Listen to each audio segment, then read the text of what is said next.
You're listening to the J.D. Rucker Show. Let's begin. So the best part about my job is that I get to do this show from my home studio. I get to stay at home, be with my family. I don't have to waste time in traffic, which if you've ever been in Southern California, you know that our traffic really sucks. I don't have to deal with offices. I don't have to deal with very many people. Most of it's virtual other than when I talk to my family. I've got some partners that I've never even met before that I've been working with for literally years. So that's, I know some people might think, oh, that's an empty and vacant life. Trust me, I'm fine. I'm okay with it. But with that said, one of the challenges that I face is that because I don't, I run a very, very lean machine, a tight ship.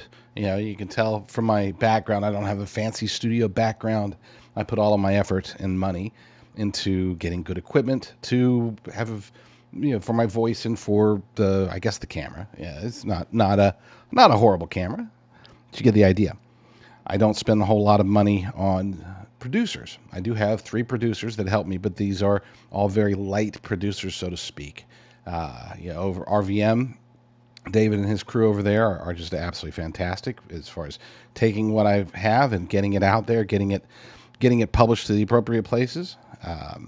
Ed over at Frank's Speech helps me out a lot. It puts the lower thirds and all the technical things for the second hour of the show, and then of course I've got my call-in show, which is more dedicated. Logan over there at Worldview Tube helps me out quite a bit, but as a result of all this, I'm not trying to share my professional life story. The point is that I'm not here to break news necessarily. Like, I guess a lot of times I do, but it's not like I'm out there and about. I would love to.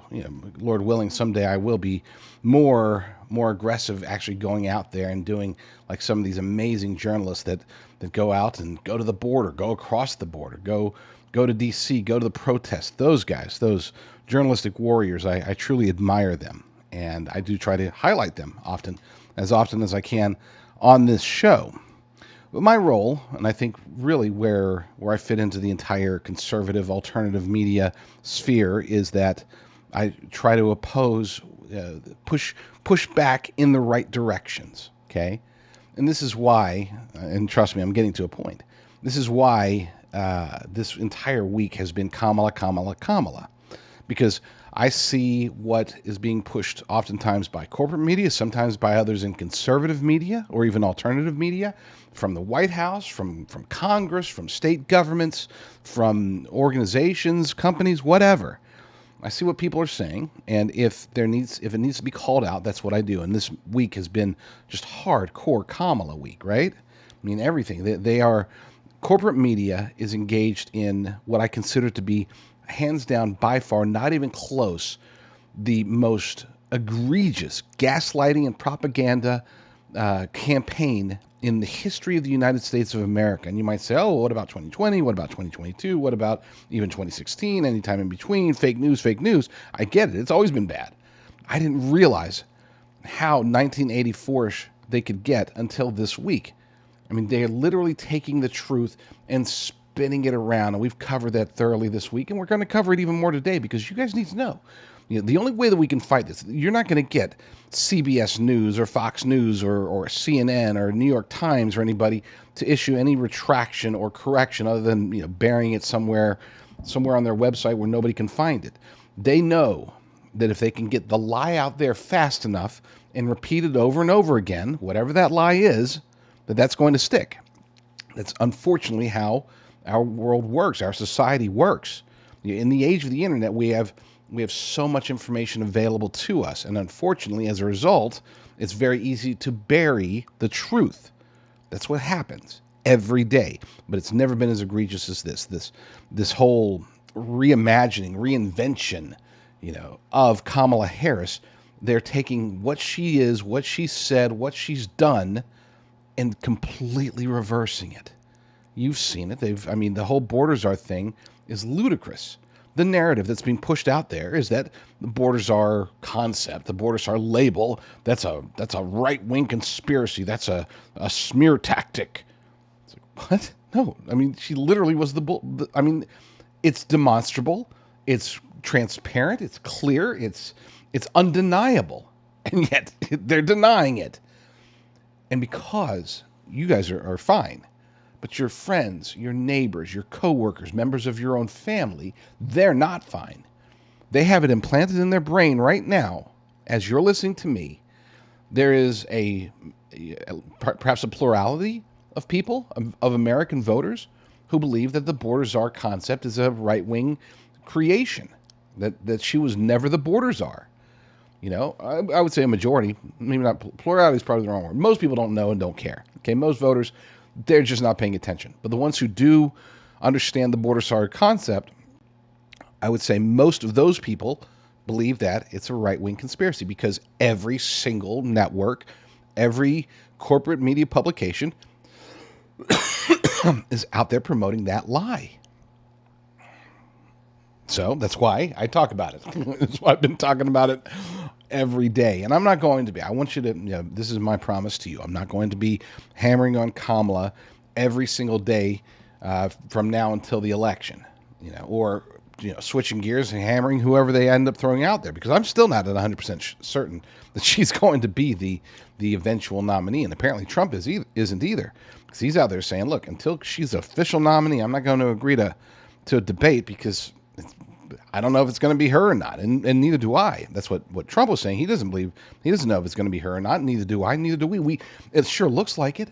I mean, it certainly looks like it's going to be her, right? That's what we think. But she did get this morning. She got the supposed endorsement of Barack and Michelle Obama.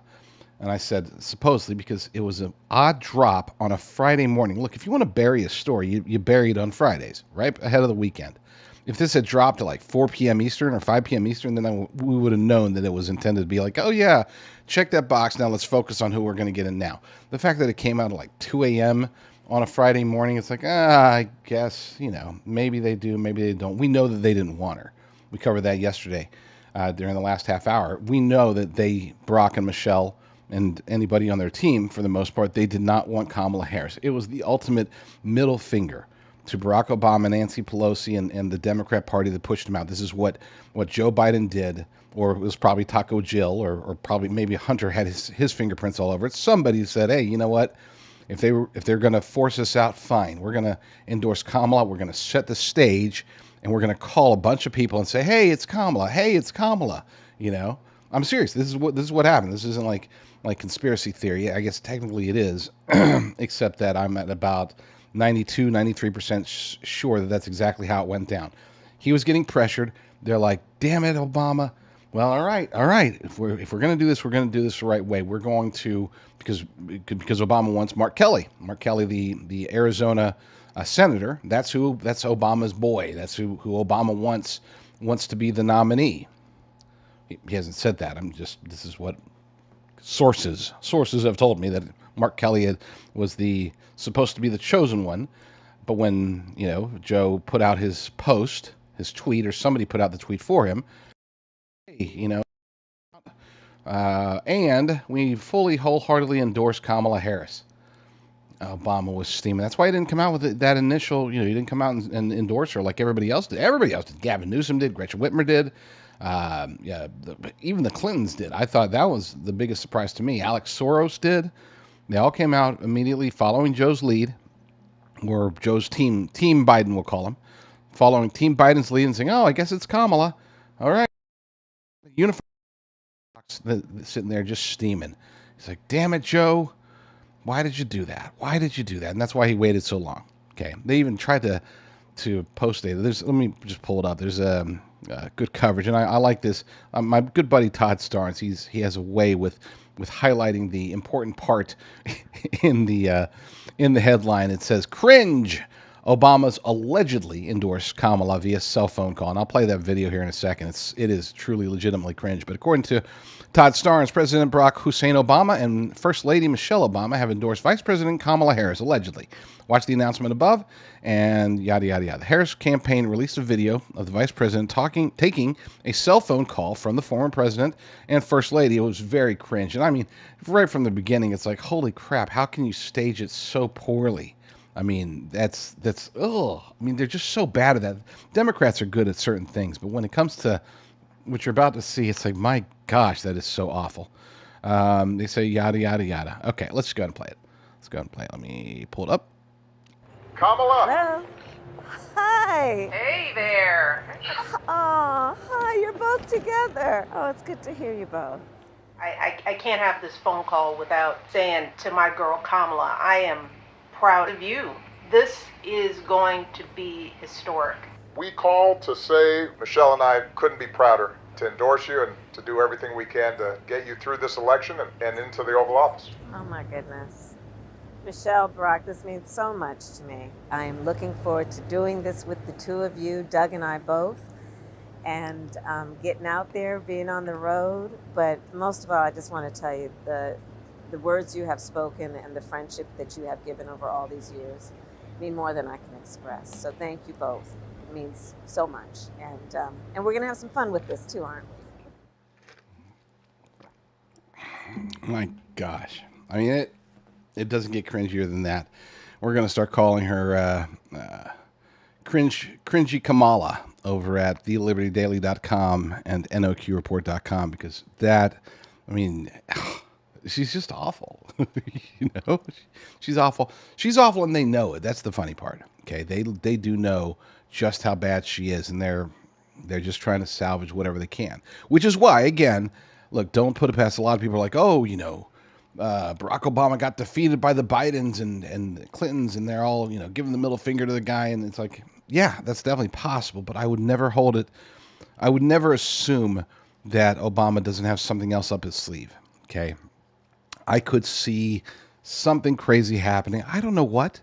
You know, if I were to guess, if I were to, and I'm not trying, I mean, I want Kamala to be the nominee because I think that she would be maybe second only to Hillary Clinton is the most fun that we're going to have because we need some fun, and that's going to be a lot of fun going after Kamala and watching Kamala's debates if she ever does debate and all that good stuff. It really is going to be enjoyable, truly enjoyable. Like I don't want to go up against Mark Kelly. I mean, I don't necessarily dislike the guy. I dislike his policies, but he's actually kind of an okay guy, right? Oh, you know what? I will admit I would love to go up against Gavin Newsom, but for different reasons. It wouldn't be quite as fun as going up against Kamala, but at least we'd be able to really focus on and highlight throughout the campaign, put a spotlight on the absolute disastrous failures that have taken place. Pardon me. In California since Gavin Newsom took over, and to be fair, since even before he took over, it's just since Democrats have been in charge fully of California, it has been just an absolute disaster.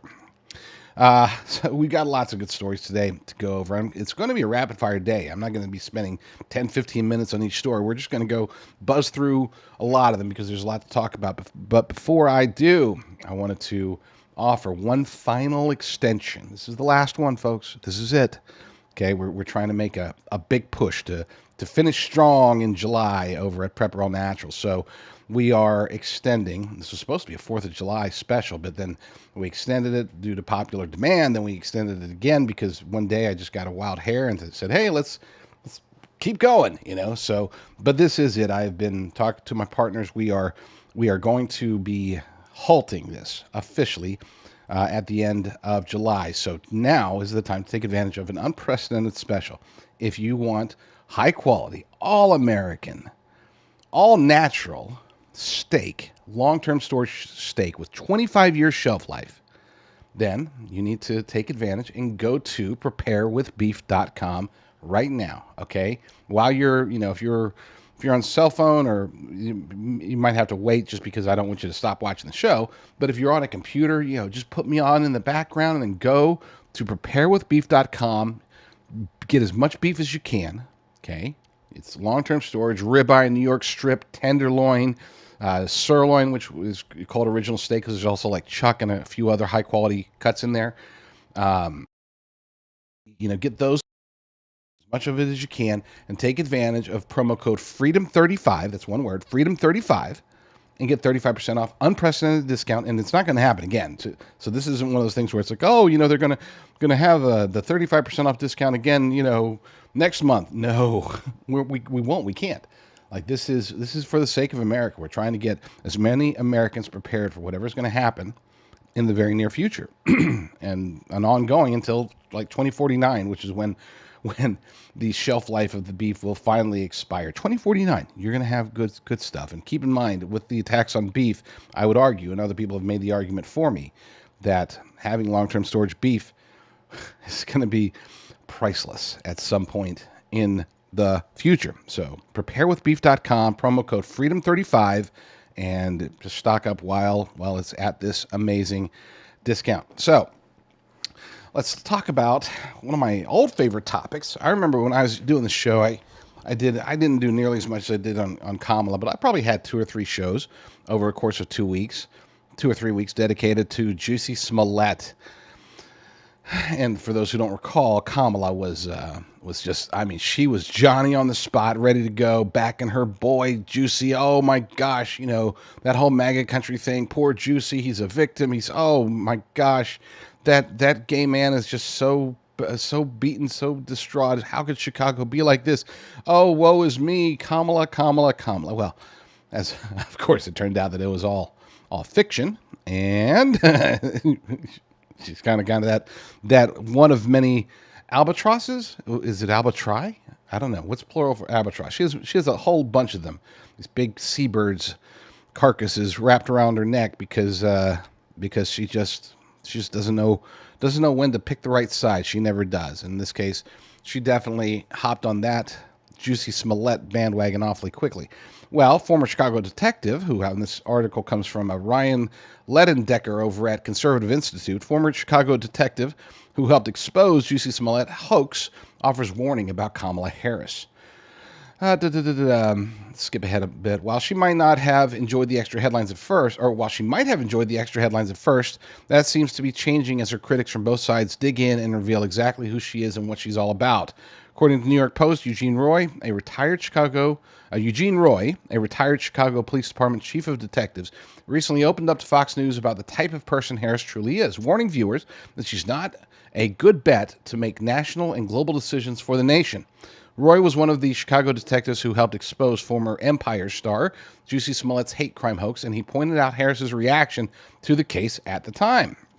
He said, Harris had thrown her full support behind Smollett long before the facts surfaced. What was originally a claim of being a victim of a hate crime turned out to be a monumental hoax perpetrated by the struggling actor. And this, according to Harris at the time, she said, "This was I'm not going to try to do a Kamala Harris voice. This was that would be awful. This was an attempted modern-day lynching. No one should have to fear for their life because of their sexuality or color of their skin. We must confront this hate." His sexuality, did they know he was gay? Allegedly, did he say, "Oh, hey, you're gay, and this is MAGA country, so, and you're black too, so double win whammy. We're gonna beat you up." Of course, that's not what happened, but whatever. Back to the article, Roy pointed out that Harris rushed to judgment in the Smollett case and made a hasty decision before all the facts were known, which is especially unsettling for someone who was the top prosecutor for the state of California. I hadn't put that together, but he's absolutely right. I mean, think about it. She should, as the Attorney General of California, former Attorney General at the time of California, she should be trained to say, before we hop in here and just jump to judgment and assume that there's a crime here, maybe we should, I don't know, get all the facts first.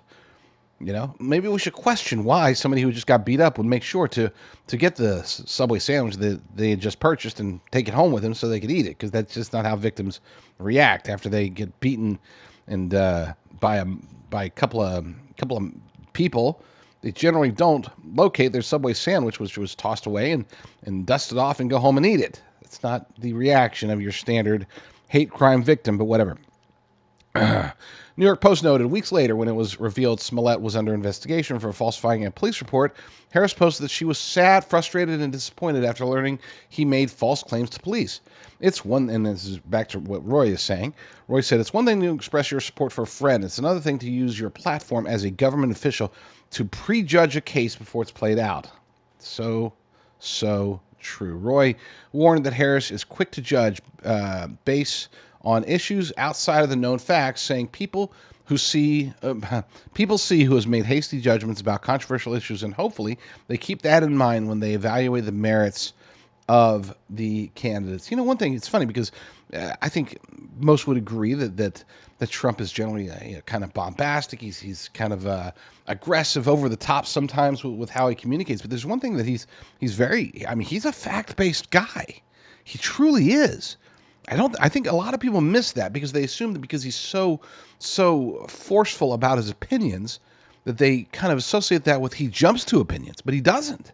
Okay, he is always, when he was, especially when he was in the White House, he was very much, based upon what we know, what I'm being told, and he would work based upon facts. Now, sometimes the sourcing of the facts might not have always been, perfectly accurate, but he never jumped to conclusions based upon, like Kamala here, take that first initial report and make assumptions and then use her platform as a way to express her political desires. She wanted this. She desperately wanted this to be about Juicy Smollett was gay, Juicy Smollett was a black man living in Chicago.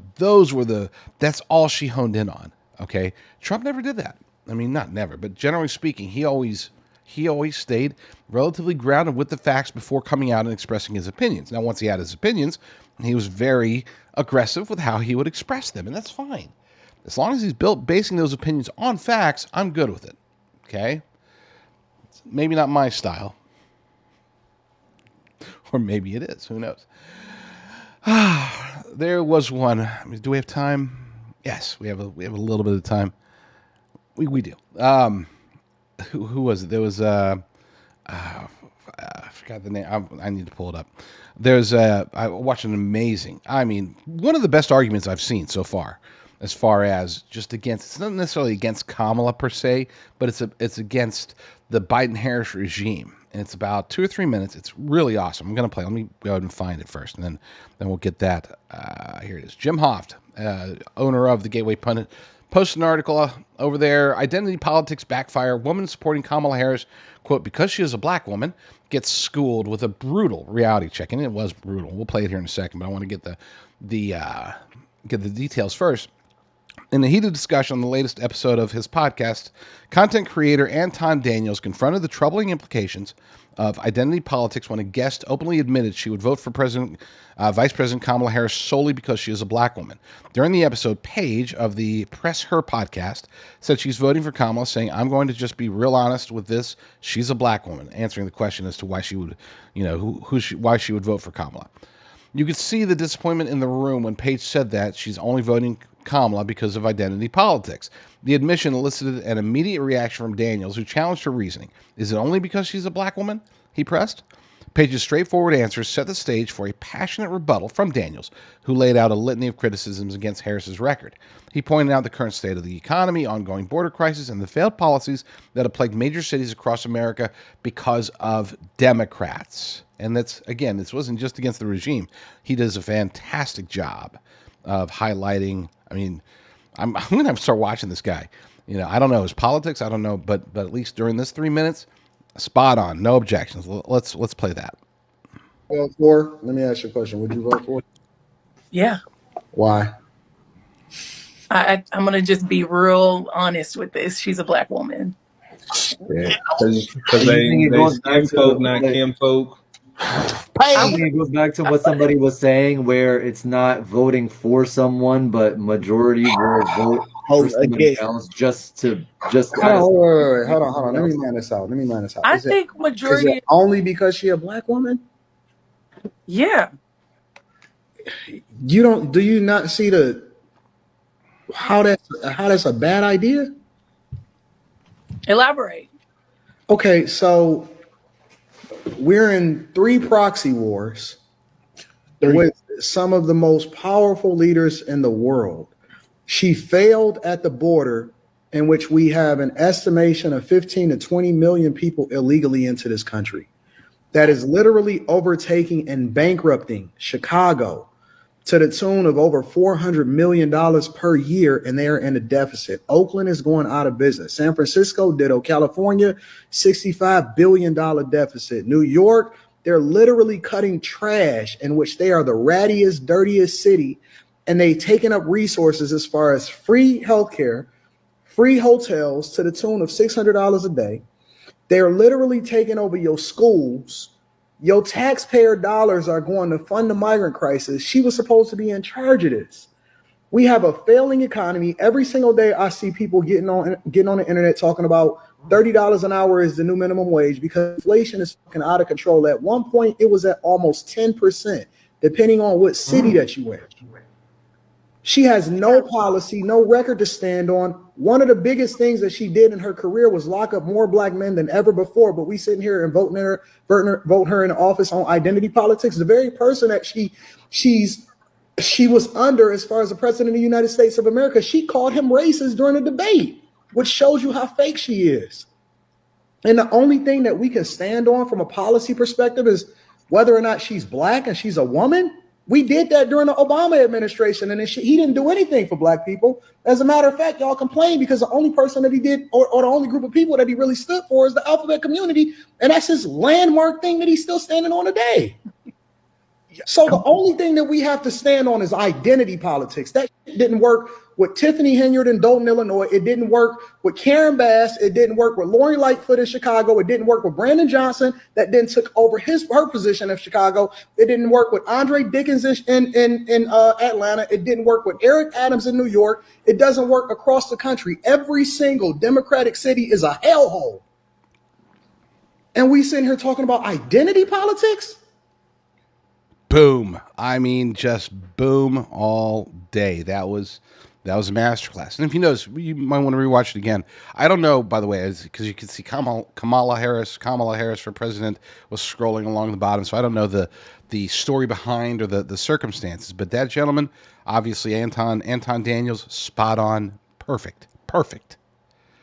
Gentleman who was to the bottom left of the screen, just sitting there nodding. He's John Long. And I was watching everybody else, and you'll see, it's kind of, they're not, like, you could tell that they weren't, like, they couldn't say anything. The guy 2 spots to the right of Anton Daniels, was, at first, he's kind of like, looking, but then by the end, he's nodding along too. He was, it wasn't a guy, it was a girl, sorry. The girl who was 2 spots over. She was kind of nodding along there at the end. At first I thought she seems to not be digging it, but then she did. We need that video played everywhere, okay, or at least the audio from it. It's hard for the video because it's a low quality video, but I mean if the Trump campaign or one of the super PACs could kind of like just isolate just what that guy said and get that onto an ad, wow, that could be powerful. It really could. I cut out because we are a family-friendly show, so I cut out a couple of the curse words in it. Obviously, in a campaign ad, they'd have to do the same.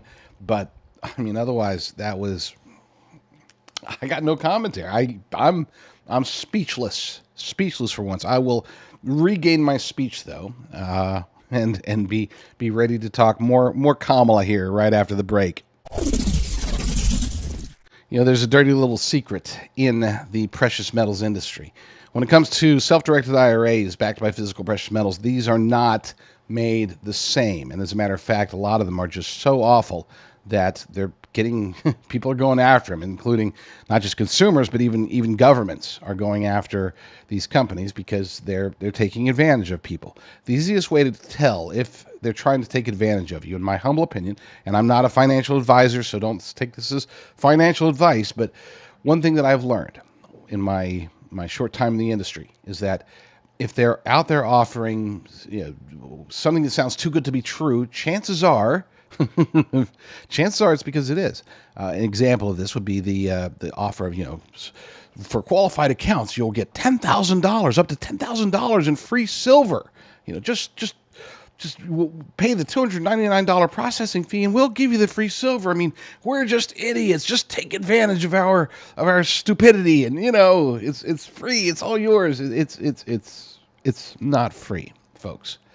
It's baked into exuberant margins, and I'm talking exuberant. I'm talking to we're not talking like, oh, it's a 10% margin or a 15% margin or 30% margin. No, we're talking like sometimes 100, 120% margins. Not kidding.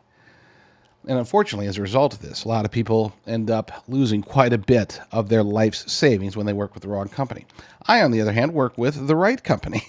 I have very close partners with the good folks over at Genesis Gold Group, as you can see on the screen, endorsed by Mike Lindell and endorsed by Joe Altman, my good friend, and Dean Kane, and all these amazing people over there. They know that this faith-driven company will take care of you, which is why they are willing to put their name behind it. That's why I'm willing to put my name behind them. Go to rumblegold.com and find out what they can do for you today.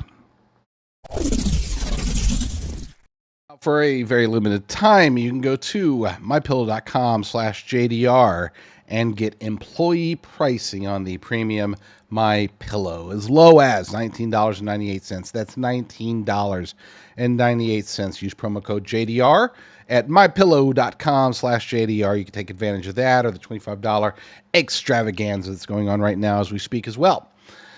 mypillow.com/JDR. Use promo code JDR for the maximum discount. This, my friends, is the Prepper Bar. It is the all-new Prepper Bar. It is a silver bar. You can also get a gold one. It's a silver bar, 62.2 grams. It is perforated, so you can see, you probably can't see on the camera, it's perforated, so you can break it apart into little pieces, and it fits right nicely into your wallet. This is, in my humble opinion, the easiest way to carry wealth around with you, carry wealth in your wallet, just in case. You never know when things are going to go south. So check it out. Go to prepperbarnow.com. That's prepperbarnow.com and see about how many you can pick up today. So eagle-eyed observers will notice that two things. Number one, you'll notice, oh my gosh, why did he play like 3 commercials all at once? He usually only does one commercial during the break. And if you're also, the second reason that you might be an eagle-eyed observer is that I had to change my shirt and jacket because I had a coffee mishap during the first break. Thankfully, it was in the beginning. So I just had to push it. This is why I need a producer, because it would have been much easier. You should have seen the scrambling that was happening as I'm playing the commercial, watching the time, grabbing my jacket, getting the old jacket off, checking to see, could I just wipe it off? And that didn't work. So, trying to learn how to drink coffee appropriately without spilling it on my shirt. So yeah, I apologize. I will do the rest of this hour, last 20 something minutes of this hour, without any breaks, since I already had an extended break. Fun stuff. Let's talk about the media. All right, let's get into this what I called it in the beginning of the show. I said this is the most egregious gaslighting and propaganda campaign we've ever seen. And it really started, it started before. We knew, we saw the whole, oh, Biden's fine. He doesn't have dementia. He's A-okay. He's just a little slow. He's older, but are you an ageist? Do you think that just because he's older, that means that he doesn't walk as fast or talk as fast, that he can't run the country? And then all of a sudden he does the debate, and it's like, yeah. Well, what we were saying before about the, what do they call it? Cheap fakes. The cheap fakes, which were real. Unambiguously real, but Karine Jean-Pierre said they were cheap fakes, and corporate media, of course, ran with it, knowing that they were real, but whatever. They're liars. All those lies, none of them, I should say, the lying, gaslighting, propaganda, indoctrination, really. It's been taking place ever since Kamala was unofficially hoisted into the role of Democrat nominee for president. Again, I'm not 100% sure that she is going to be, but the point being is that they're in damage control mode. That's the bottom line. Corporate media is trying to erase her past and rebuild her, rebrand her, reimagine somebody that could win an election, knowing that it's a long shot at this point, but they're still going to try because they just hate Donald Trump. They hate America. They hate anything that's not perfectly aligned with their false senses of whatever righteousness. Article by Andrew Moran. See, I'm stuck in Kamala brain. Article by Andrew Moran over at Liberty Nation News, media already running damage control for Kamala. The, quote, the most liberal senator and borders our titles are no more. They're gone. And we've covered this, but the whole purpose, and what I was saying in the beginning of the show, is that we have to arm each other. I need to learn from you. You need to learn from me. We need to have ammunition because we cannot trust the electorate to not be gaslit into saying, oh, I guess Kamala's really not as bad as those pesky right-wingers are saying. They're covering for her, and we need to expose this as much as we can. So if it sounds like I'm repeating myself, it's because I am. I am repeating myself, and I'm going to keep saying it over and over again until it sticks, until you guys have all the ammunition that you need to be able to take on your coworkers or your friends or family or social media debates, whatever. Any place where you can start to spread the truth, you need to know what that truth is. And I'm not, look, I've said it before, I'll say it again. I do have the most intelligent, the most thoughtful audience in the world. You guys are the best. So it's not like hopefully you don't think I'm pretending like you're stupid by saying over and over again, borders are. The repetition is, we all need it from time to time. Unless you got like a photographic memory, it's good to have reminders, to have it reiterated that this is what they're doing so that we can be fully armed and have the right words to express to those who've been exposed to too many of the wrong words, too many of the lies. So according to this article, the mainstream media is working overtime to scrub Vice President Kamala Harris's record and memory hole, the findings heading into the November election. It could be the latest attempt by the establishment press to propel her to the top government position in the land. But the internet is forever. From her radical record in the Senate to her failed stint as border czar, social media inhabitants and the internet ecosystem's consciousness may never forget. And we've got to make sure they will forget. If we let corporate media drive the narrative completely, they will get enough people to not know the truth or to ignore the truth or to think that the truth is lies. I mean, we're talking about a 1984 scenario here. This really is 1984. And I actually have a story that covers that. But anyway, reiterating, and I'll go through this fast, so don't worry. Most liberal Senator Kamala Harris. In 2019, GovTrack, an organization that monitors congressional voting records, ranked Kamala Harris as, quote, the most liberal senator compared to her colleagues in the upper chamber, including Bernie Sanders, Elizabeth Warren, other radicals. However, the, quote, government transparency website confirmed to Fox News Digital that it eliminated the webpage between July 10th and July 23rd of this year. Imagine that. The reason? A policy change that resulted in removing single-year ratings of U.S. lawmakers to focus primarily on congressional sessions. I mean, you got to bend over backwards to come up with that logic. Still, an existing 2020 report card ranked the then senator as the most politically left compared to Senate Democrats. The website also identified Harris as the second most absent in votes compared to all senators. CNN ostensibly agreed in August of 2020, writing that Harris's voting record in the Senate is certainly one of the most liberal, though her record prior to the Senate is more moderate on some issues. In other words, they're saying, hey, when she was a prosecutor and she was going to score points by putting black men behind bars for smoking pot, hey, she was all of a sudden, quote unquote, conservative, though there's nothing really conservative about that, but that's a discussion for another day. Now, all of a sudden, she gets there. And I said it yesterday, I believe it was, when I said, look, she doesn't have a core. There's a lot of people out there, including Ted Cruz, who's like, Biden was just a pawn, but Kamala's a true believer. Kamala is not. I'll disagree with Senator Cruz on this one. Kamala is not a true believer in anything outside of herself. And I don't think she believes in herself either. She just believes in the lies that she tells. Okay? She believes in the vision of herself that she wants to propel to the world.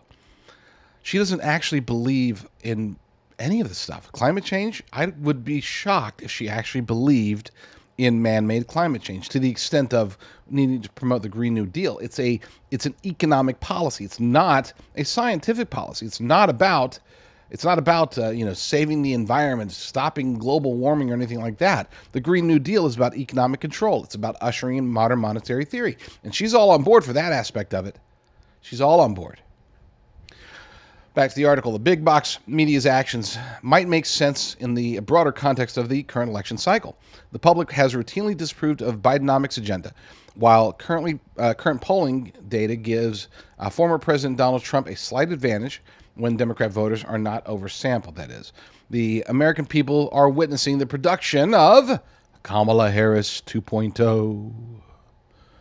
Border czar no more. She was the border czar. We've said that clearly. But according to the article, House Republicans supported a resolution on July 25th to condemn Vice President Kamala Harris as the White House border czar. The measure cleared the lower chamber, receiving 220 votes, including 6 Democrats. 6 Democrats said yes, she should be condemned for her role, her failed role as border czar, something that corporate media wants to pretend doesn't exist, and yet you got Democrats voting yes. Yes, for apparently fiction, even though we all know that it's not. She was the border czar. She still technically is the border czar. That has not changed. The border crisis is her crisis. It's not just Joe's. It's not just the regime's. Okay? It falls squarely on the person who was the 2 people that are most responsible for security of the border. That's Alejandro Mayorkas and Kamala Harris, the border czar. As far as the Democrats that are coming on board, it's not that they really care. They just know that she's politically toxic. And I don't know who they were. I don't have the list. But I would imagine these are people that live in areas where the border crisis is affecting them the most. Because they don't want to be associated with the border czar. They want to say, hey, look, I'm a Democrat, but I'm fighting against my fellow Democrats when it comes to the border because I feel your pain. And they probably do, let's be clear, to some extent. Sometimes I don't know if politicians actually feel any real pain or anything at all, but whatever. The latest gesture by the GOP caucus comes as the cogs in the mainstream media wheel have been running damage control for the presumptive Democratic presidential nominee, insisting that their coverage of the last 3 years has been incorrect. This week, Axios was taken to task on X over a July 24th post. The news outlet wrote, the Trump campaign and Republicans have tagged Harris repeatedly with the border czar title, which she never actually had. That's what they say. Must be true. They're corporate media, right? However, but wait, there's more. However, in 2021, the same publication, Axios, reported that Harris, appointed by Biden as border czar, said she would be looking at the root causes that drive migration. Oops. You got Axios, fact-checking Axios. Can't make this up. In response to the backlash, the website corrected its supposed error. The article has been updated and clarified to know that Axios was among the news outlets that incorrectly labeled Harris a border czar back in 2021. Wow. So they're not saying, hey, we're lying now. They said, oh, we were mistaken back then. You know that part where Joe Biden said, hey, here's Kamala Harris. She's going to be in charge of making sure that the border is secure and all that good stuff. And you can see Kamala like a hostage. She's like, yeah, thanks, Joe. Thanks for having trust in me. Crap. I got to deal with the border. Crap. I can't do anything with the border. What am I going to do? Just smile. Just smile, Kamala. You're Kamala Harris. You can do it. Just smile. Cackle. Cackle quick. This is real life. This is real life. Anyway, while often there are no official czar titles, the role is generally defined as a person appointed by government to advise on and coordinate policy in a particular area. The executive branch has had a history of czars. Under former President George W. Bush, there was a birth control czar and a bird flu czar. His successor, Barack Obama, had a few dozen, including an auto czar and a bank bailout czar. President Biden selected her to address the border crisis, and Harris accepted the responsibility, admitting that the work will not be easy, but it is important work. The fourth estate confirmed the administration's announcement in March of 2021, but now they're running away from it. Let me cut to the chase on this article. There's a picture of Andrew Moran. Get ready. The next few months of 2024 election coverage might not be for the faint of heart. Rather than hurling hard questions as they would to any Republican running for a term in the White House, starry-eyed reporters will be in awe of Harris and pretend to be inspired by her wisdom, using phrases like, what can be unburdened by what has been? Or, Ukraine is a country in Europe. It exists next to another country called Russia. Brace yourselves, folks. The reporting may trigger a slight case of nausea. It certainly just might. This is what we have to deal with. This is why I am repeating myself this entire week. Don't worry, next week will be different. But this week, you're just going to have to hear it, and you're going to have to absorb it, and then you're going to have to hear it some more. And you're going to have to get to that point where it's like, hey, I get it. I'm going to go out there and I'm going to inform people that, yes, she is the border czar. And it is cringe. I mean, the stuff that they're reporting, and especially stuff that they're not reporting, is cringe, just as Robbie Suavi over at Reason.com noted. Media coverage of border czar Kamala Harris is cringe. We are, like I said earlier, we are going to change her name or start utilizing the phrase, or the tag, the title, Cringy Kamala, because she is. But did you see that whole Obama thing? That was just weird. All right, that's 2 drinks of coffee so far without spilling. I am on a roll. According to the article, for the last month, mainstream media have set their sights on Joe Biden, generating a massive and unusual amount of negative coverage in order to end his doomed candidacy. Now that Biden's out, Kamala Harris is in, and things have returned to normal. Consider the, I love this word, hagiographic recap of Harris's consequential weekend by CNN's Edward Isaac Dover. There's a quote from this quote-unquote journalist. Through all her calls at the Naval Observatory, Harris wore a hooded Howard University sweatshirt, workout sweats, and sneakers. They got pizza and salad for dinner. She went with her favorite toppings, anchovies. Oh, she is so normal. She's just one of the gals, okay? You can like her. You can appreciate her. You should adore her. You should love her. That's what they're trying to do. They're trying to paint her in human strokes. And I will say this. Look, I've said that there are people who are, I guess you could say, fake humans. And I'm not talking fake like lizard people fake, though that might be the case, but that's another story for another day.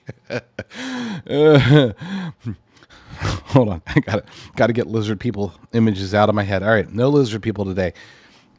But no. What I mean by fake is that they're plastic. Hillary Clinton, she was a perfect example of somebody who her entire persona, who she is in front of the camera is completely different from who she is behind the camera.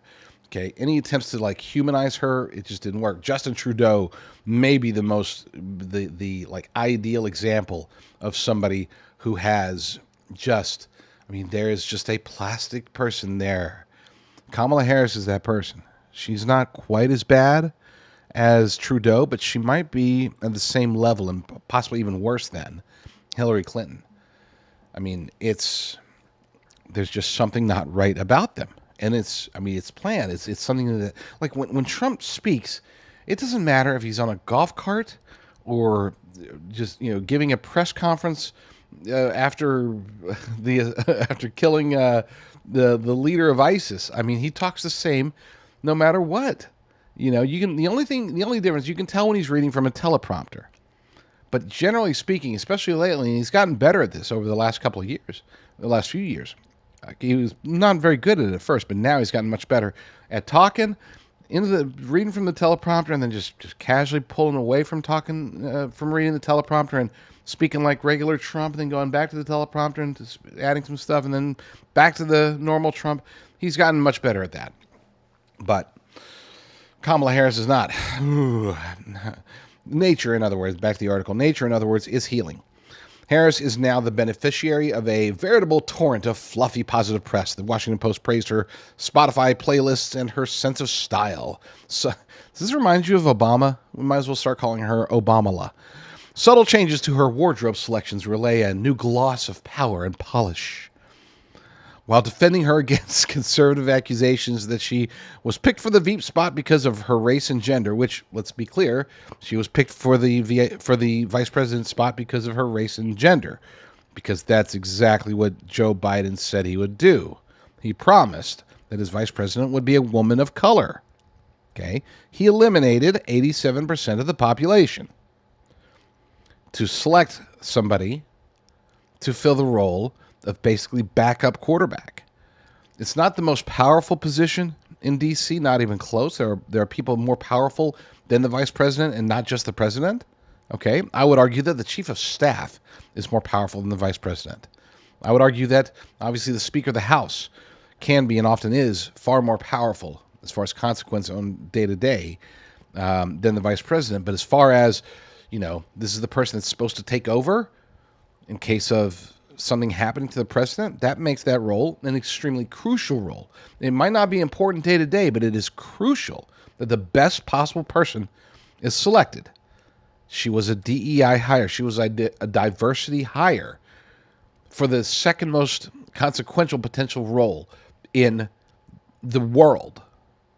And he eliminated 87%. So don't tell me that she wasn't, she was picked because of her merits. Sure, against 13% of the population, not against 100% of the population, which is how everybody should be selected for any role, period. Especially something that consequential, but I digress. Media institutions such as The Guardian, CBS, and NBC also rushed to proclaim Harris as a beloved icon of young people. Politico hailed her as Kamala Harris, Gen Z meme queen. You can't make this up. Kamala Harris, Gen Z meme queen.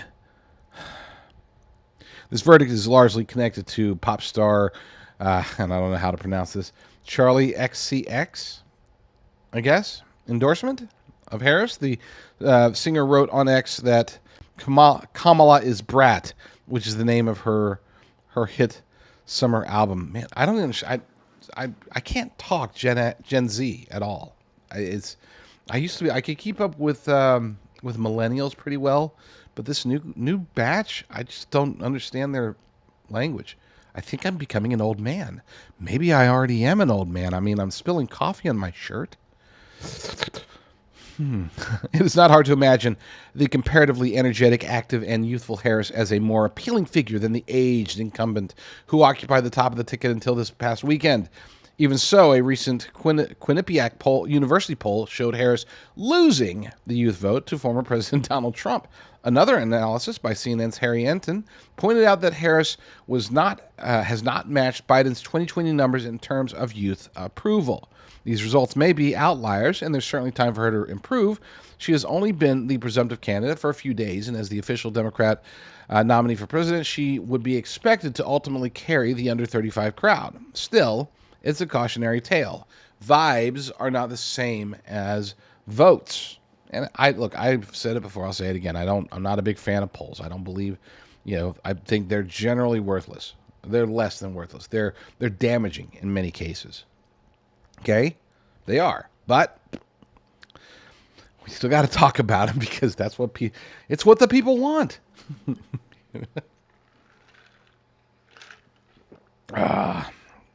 3 coffee sips. No coffee on the shirt. Another article, and I think this will be the last one for the day, at least for this hour. Kamala, that's a good word. Kamala Mania. I would prefer to pronounce it Kamala Mania. Kamala Mania.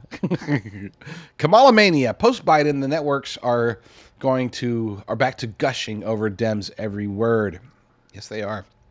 This is by Jorge Bonilla over at newsbusters.org. With President Biden out of the 2024 presidential race, the media have had an opportunity to collectively exhale before returning to their normal tasks, which is to fawn over every word uttered by the Democrats. Vice President Kamala Harris's entry into the presidential race is the latest example. And we're not going to play this one. I'm going to read it because it's bad. This is from Tom Lamas. His name is Tom Lamas? Is that his real name? Can we fact check that? Is it pronounced Tom Lamas? Okay, we'll see. NBC's Tom Lamas introduced Peter Alexander's report in the beginning of the Harris campaign. And it's according to Tom Lamas. And good evening tonight from Paris. I'm Tom Lamas, in for Lester. As this city gets ready for the world to focus on the Olympics with the opening ceremony, less than 24 hours away, in the United States, the sprint to November is on. Vice President Harris telling former President Donald Trump she wants a debate, saying, "I'm ready, let's go." Former President Trump saying he won't be nice and painting her as a radical liberal. Joining the fray, Beyonce, or at least her music, and former President Barack Obama set to endorse. All of it coming after the President Biden's historic Oval Office address, saying his decision not to run is about the very future of democracy. I've never actually listened to Tom Lamas. I hope that was a good impersonation of Tom Lamas. It's all there, really. And back to the article. It's all there, really. There's the adversarial quote of former President Donald Trump. There's the gushing over Vice President Harris's combative posture. There's the swooning over the eventual endorsement by former President Barack Obama. And there's even the goofy reference to Harris's campaign use of Beyonce's Freedom as her campaign fight song. It only gets worse from there. Chief White House correspondent Peter Alexander closed out his report by going off onto a tangent about memes and Harris's ability to engage younger voters. This is my Peter Alexander impersonation, which I've never heard him either, so it'll sound exactly like Tom Lamas's voice. Yeah, that's right, Tom. I think it boasts style and strategy, stylistically. The vice president, of course, is as a younger candidate, embracing pop culture, memes, and appealing to younger voters who have been less enthusiastic about President Biden, but also perhaps strategically a different electoral map. The Harris campaign now hoping that her candidacy will mobilize different demographics, including voters, as in states like Georgia, where Vice President Harris will head next week. You can't make this stuff up, Tom. Back to you, Mr. Lamas. My gosh. We're living in a clown world. We really are. And I'm not happy about that. Not a bit. But it is what it is. We do what we do, and we keep fighting. If you're watching on RVM News' Rumble channel, I will bid you adieu because we're going on to the second hour, which is a personal Rumble channel. You can get there by going to jdrucker.com/rumble. Be sure to subscribe to both this channel because there's some awesome people, including Drew Berquist, Sean Parnell, Wayne Dupree. They keep adding people every week. I don't even know everybody. So very blessed to be with RVM News. So be sure to subscribe here, like the video, and do the same thing over my Rumble channel at jdrucker.com/rumble. Or if you want to see the second hour, you can also wait to see it over at Frank Speech's Rumble channel, because that's where the second hour of today's show, of every show, will be playing. So that's awesome. It's all just awesome stuff. But in the meantime, I'm going to sign off from here and take a quick break. And when I return, you betcha, we're going to be talking about Kamala Harris. So stay tuned. There are a few companies out there that can help you to get long-term storage meds. It's something that they don't talk about nearly enough, I don't think. I know that obviously you and my audience, you are preparedness-minded, survival-minded. You have, whether you're a full-blown prepper or you're just, you know what, let's keep a few supplies just in case. You fall into the category of at least wanting to be self-sufficient, at the very least. That's why my good friends over at Jace are amazing. You can always use promo code Rucker10 to get $10 off your order. Go to jdrucker.com/meds. That's jdrucker.com/meds, and let's pull them up actually. So their play is a strong one. They offer emergency medications, 28 medications such as ivermectin, antibiotics, anti-malaria meds, just in case you're ever going to Africa, I guess, EpiPens, and more. They also have prescription supplies, and you get all this stuff through telehealth, so it's not like you got to go to your doctor and get it checked out and stuff like this. They offer these things through the mail. You get it mailed to you. It's awesome. Just good stuff. So again, check it out. See if there's something there that you need. I do strongly recommend, just in case you never know when the pharmaceutical supply chain is going to go under or over or whatever. You never know when your pharmacies are just not going to be open, or getting to the pharmacy's tough because there's roving bands of leftists, Antifa or whoever, because they get so mad that Trump is reelected that all of a sudden they're like, oh no, burn it all down, and then you just can't go get your meds. Get them. I mean, chronic stuff. You got diabetes, cancer. They have options for you. And I don't know. I mean, I'm not a doctor. I don't know what you need, but at the very least, check it out. There's a partial list of infections treated with their life-saving medications. They've got their daily, backup prescription supplies. If there's ever time to get a backup prescription supply, now is the time. So jdrucker.com/meds, MEDS, jdrucker.com/meds, and use promo code Rucker10 at checkout.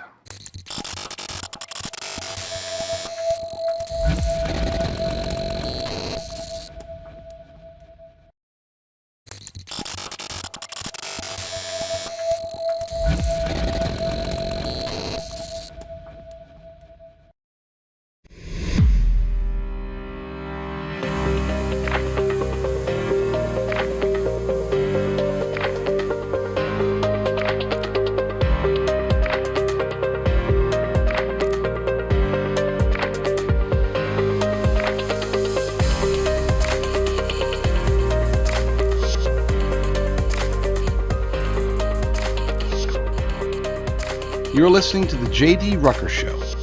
Let's begin. As I noted in the first hour, this is all becoming very 1984-ish, the way that they are really just trying to gaslight us, trying to take us and make us believe a whole bunch of falsehoods, make us forget what we already know about Kamala Harris. And by the way, if you're watching now on Frank's Beach, hi, how are you? Welcome to the second hour of the show. If you ever want to watch the full hour, or the full 2.5 hours of the show, you can always subscribe to my Rumble channel at jdrucker.com/rumble. That'll take you to my Rumble channel where you can subscribe, and I would appreciate all the subscriptions and likes and all that stuff, because we do try to put out very good content every Monday through Friday from 11:30 Pacific to 2 p.m. 2.5 hours. So, but here on Frank's Beach, we get an hour, and we are very blessed to have it, to be able to reach this new and wonderful and vibrant and growing audience. Some amazing show hosts before and after me. So yeah, great stuff. Welcome. But they are trying to gaslight us. They're trying to gaslight the heck out of us. And it's, to some extent, I know it's working. We know it is, because we know that people, generally speaking, your average American voter is not paying enough attention, and they're extremely easy to manipulate. They still think that if CNN or Fox News or New York Times or whoever says something, that it's got to be true because they're the media. We've had that kind of embedded into us. And we are seeing signs, especially over the last 12 years. We've really started to see signs of people rejecting that notion. During the last term of Barack Obama, we saw more people starting to push back against corporate media. Then obviously during the 2016 election and following the election, throughout the entirety of President Trump's first term, we saw fake news. Now, the last 4 years have been just a debacle, just a direct attack against the truth. And it's gotten worse and worse and worse. And now with Kamala Harris as the presumptive Democrat nominee for president, corporate media has gone, they've taken it up 75 notches. Okay, it's ludicrous how bad corporate media is.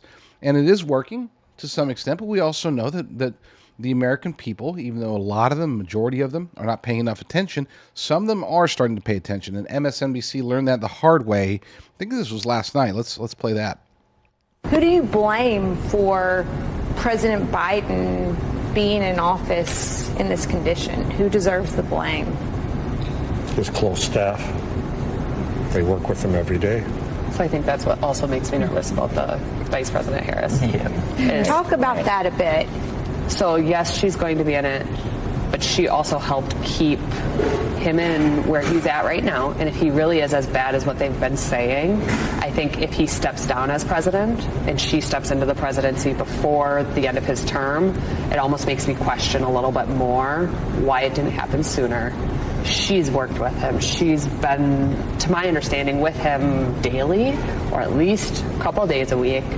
Why hasn't this been brought to attention? If she's willing to hide that type of information once she's in office, now what she's willing to hide for herself. Now, let's be clear. I know that these media companies like NBC, MSNBC, all of them, they do, whenever they have these panel discussions, they're rarely caught off guard. They were expecting this. And I would say that I would make the very clear argument that we didn't get to see the context. We didn't get to see what was happening before or after. And I'm sure these people were ripping on Trump just as much.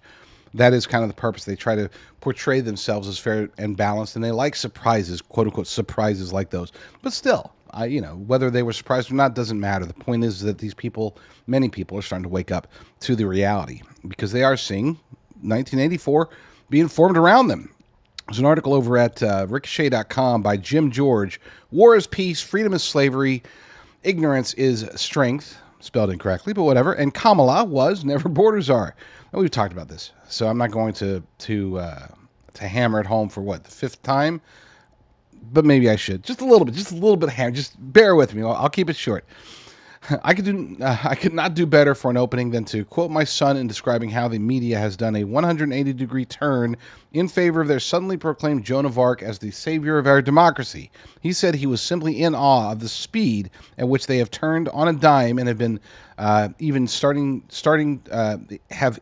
changing history. We are seeing history being redefined in real time.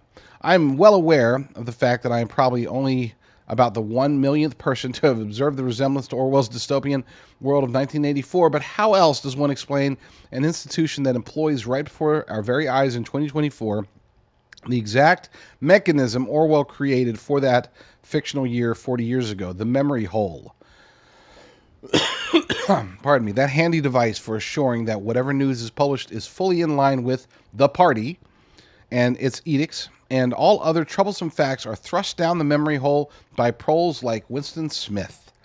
Read these two excerpts from the identical publication and tell me we are not living in the world Orwell thought was fictional. And if you watch the first hour, you'll know that I have covered Axios not just once, not twice, but now 3 times, because it is egregious. It is disgusting how much they rely on the trust and stupidity, and those they can put those tie them together, like Siamese twins.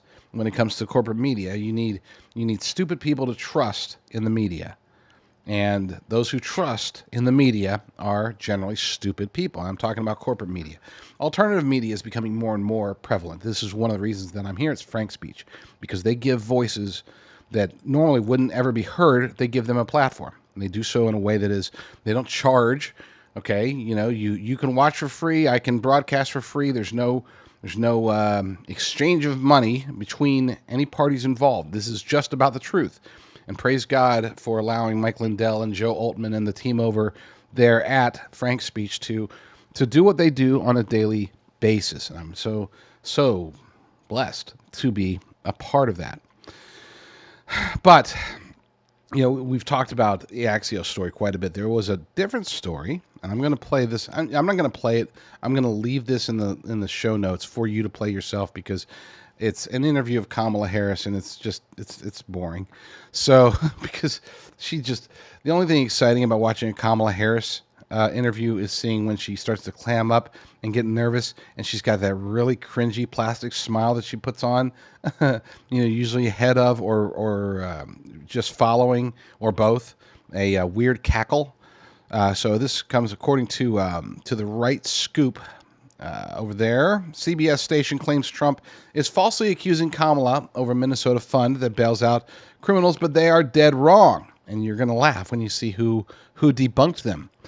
WCCO CBS News Minnesota wrote an article saying that President Trump falsely accused Kamala of donating to the Minnesota Freedom Fund, which bails out dangerous criminals.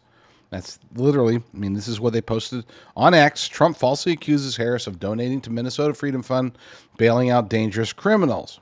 But the accusation is not false, according to Kamala. Kamala has promoted MFF in the past, and her ex-post supporting it is still active, at least for now. But it gets worse for these folks. Well, let's read from the article first. Former President Donald Trump is using a 2022 Minnesota murder case to attack Vice President Kamala Harris. Trump claims Harris helped raise millions and personally donated to a fund that got extra support to bail out protesters in the aftermath of George Floyd's death. One of the dangerous criminals, is a quote from Trump. This is what he said during his rally in Charlotte. One of the dangerous criminals Kamala helped bail out of jail was Sean Michael Tillman. You know that name, a repeat offender who, with Harris's help, was set free. He then went on to murder a man on a train platform in St. Paul, Minnesota, shooting him in cold blood 6 times lying on the ground. While part of Trump, this is back to the article, while part of Trump's statement are true, Sean Michael Tillman did murder a man in St. Paul after being released from jail. Other parts of the former president's statements are misleading. In June of 2020, just after George Floyd's death, then California Senator Kamala Harris tweeted, "If you're able to, chip in now to the MN Freedom Fund, to the Minnesota Freedom Fund, to help post bail for those protesting on the ground in Minnesota." Nearly 2 years later, on April 25th, 2022, Tillman was arrested in St. Paul on a gross misdemeanor indecent exposure charge. Bail is set at $2,000, and he is put in jail. Okay. The Minnesota Freedom Fund paid the $2,000 bail. Okay, so I'm not seeing the falsehoods here yet. On May 20th, 2022, Tillman murdered a man, yada, yada, yada. Minnesota Freedom Fund said it is not correct that then Senator Harris has donated to our organization. We have no relationship with Harris beyond a single 4-year-old tweet. Okay, case closed, right? No. She did donate to it by supporting it. They are playing semantics because her support is an in-kind donation, and she just didn't support it. She put her name and face on it, asking people to donate. Here's the link to which is still active. CBS News is trying to claim that this didn't happen when they literally asked her about it in 2022. In other words, CBS News, their claim was debunked by CBS News. You can't make this up. And it's not just like, oh, any CBS News. This is WCCO 4 News in Minnesota. This is the people that are claiming that it's a lie literally interviewed her and asked her about it back then. Gaslighting, 1984. It's beyond parody. It's beyond satire. It's gross, disgusting, and frankly, it's destructive. It's not just destructive in terms of, oh, they're helping Kamala, and if Kamala becomes president, she'll be destructive. No, they're destroying their own credibility at a time when people don't know who to trust. People need to be able to believe that when they're told something by a journalist, a reporter, a commentator, that what they're being told at the very least is truly believed by that person. It might be false. Mistakes happen. It might be what they're saying might not be correct. But this is beyond that. They know that they're lying. Okay? I've made this dichotomy before, but they're either insanely stupid, like stupid beyond belief, because they're incapable of remembering that they interviewed somebody, a vice president of the United States, and asked them about it. I mean, that takes a level of stupidity, and then we're talking about institutional stupidity, because you would have to assume that if they knew they were going to run this story, that they would, tell multiple people. It would take multiple editors, multiple producers, multiple reporters for a story like that to come out. So either there is a supreme level of stupidity that is practically impossible because they wouldn't be able to function without wearing a helmet in this world if they were that stupid, or they're just lying. And unfortunately, that second prospect is more discouraging than the first. In other words, the more likely prospect, which is that they are just telling bald-faced lies, that's truly damaging. If they're just dumb and making mistakes, okay, fine. At least we know they believe what they're saying. But in this case, we know, with a beyond a reasonable doubt, we know that they know that they're lying. They're willing to do this for the sake of political expediency, and they're willing to throw away their own credibility. There's been numerous cases, just in the last week, of fact checks being done against an organization from within the organization. In other words, they say one thing when they said something completely different before. This is not a new phenomenon, but I mean, we're jam-packing, a year's worth in the last week. It just keeps happening. They keep saying something that they know is false. They get fact-checked, or corrected, or community noted on X as being, hey, that's false. You guys even said that it was false before. And then they're trying to go back, and like Axios did, trying to say, well, a lot of publications back then were wrong. It's not that we're lying today, it's that we were wrong back then, as were a lot of other publications. Apparently everybody thought that Kamala Harris was the border czar back then, but now we know the truth, that she was not the border czar, and she was never the border czar, and she's not the border czar now. I mean, that's straight out of 1984. If you haven't read it, if you need a refresher, okay? I mean, it's straight, we're at war with East Asia. No, wait, no. We are not at war with East Asia, and we've never been at war with East Asia. That's 1984. That's what we're seeing today. And like the author before said, yeah, of course, we're seeing this, and everybody's saying it and noticing it, but they don't seem to care. They being corporate media, they recognize the hypocrisy, they recognize the lunacy, they recognize the bias, they recognize the lies. They're not stupid. They just don't care about their own credibility. They think they can make it up later. If ever there was a time, we've suffered through corporate media. I haven't watched Fox News or CNN or any of those guys since literally like what was it, 8 years now. It's the last time I even turned on Fox News. That's not hyperbole. I literally have not turned on Fox News at all.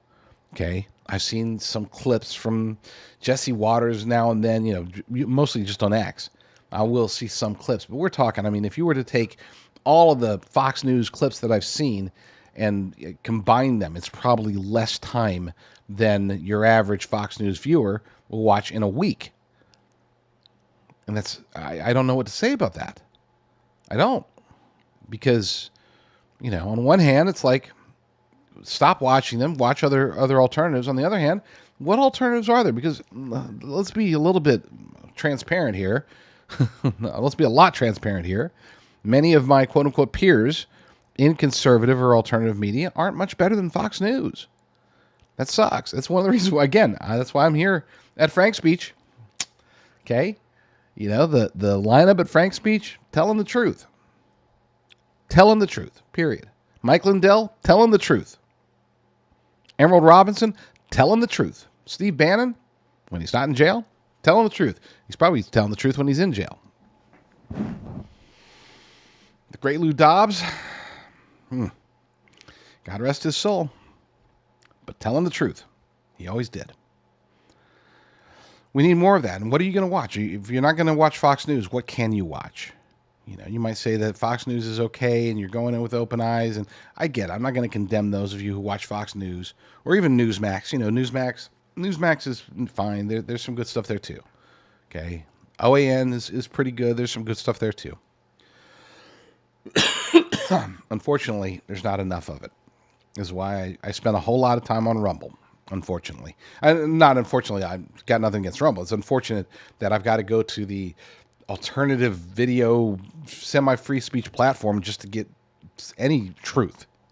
And you have to still sift through many conservatives and alternative media people out there who aren't still not telling the truth. But I digress. I'm skipping that story. Let's go to this next one. I don't want to be Debbie Down. You know what? Let's take a break. Let's just take a quick break, and that way, let me recharge because I'm getting a little down in the dumps thinking about how bad it is for people who are stuck, not stuck, but who don't realize there are other options to corporate media, or even to Rhino media, or whatever you want to call it.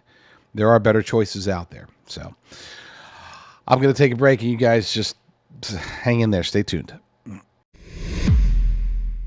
I like being a person who focuses on solutions. I don't always have the answers, but I try to at least know 1 or 2 or 5 different ways that we can address an issue. If we're fighting oppression, we know that we must protest. We know that we must be ready to, if necessary, to revolt. If we're fighting against a government that is just doing the wrong things, well, let's figure out who the right people are and get them into office. Those are the types of solutions that just about anybody can offer. If anybody who's out there doing a conservative or alternative news show, they can at least tell you, go vote and go protest, right? But one thing that we have that's unique about us is that we do actually get involved directly with one particular problem. That's long-term survival, preparedness.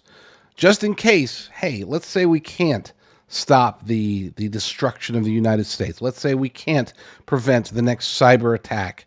Let's say we can't prevent an invasion, God forbid, or anything like that. Then at least we should be able to bug in appropriately. And that's why I'm very proud to be one of the owners of a company that services Americans specifically with long-term storage beef. We're talking about the good stuff. It's not beef crumbles or beef chunks. We're talking about ribeye, New York strip, tenderloin, sirloin. We're talking about freeze-dried. It's cooked sous vide, so then freeze-dried for a 25-year shelf life. So you're good until 2049 if you buy enough of this stuff. All American beef. We don't import anything. It's born, raised, slaughtered, and then packaged and shipped out from Texas. Doesn't ever leave Texas until it's in a bag heading towards your house. So that's my contribution, so to speak. I know it's not much. I know that there's other people that are fighting really hard, getting into heavy activism, fighting the lawfare side for conservatives and all that good stuff. This is what we've got. I mean, it's different, but hopefully we fulfill a need that you have. Be sure to use promo code JDR. That'll get you the maximum discount at any given time. And as of right now, as you're watching this, that maximum discount is 25% off. So, yeah, stock up. Stock up now. Stock up as much as you possibly can. Get high-quality beef by going to prepperfarms.com. That's prepperfarms.com.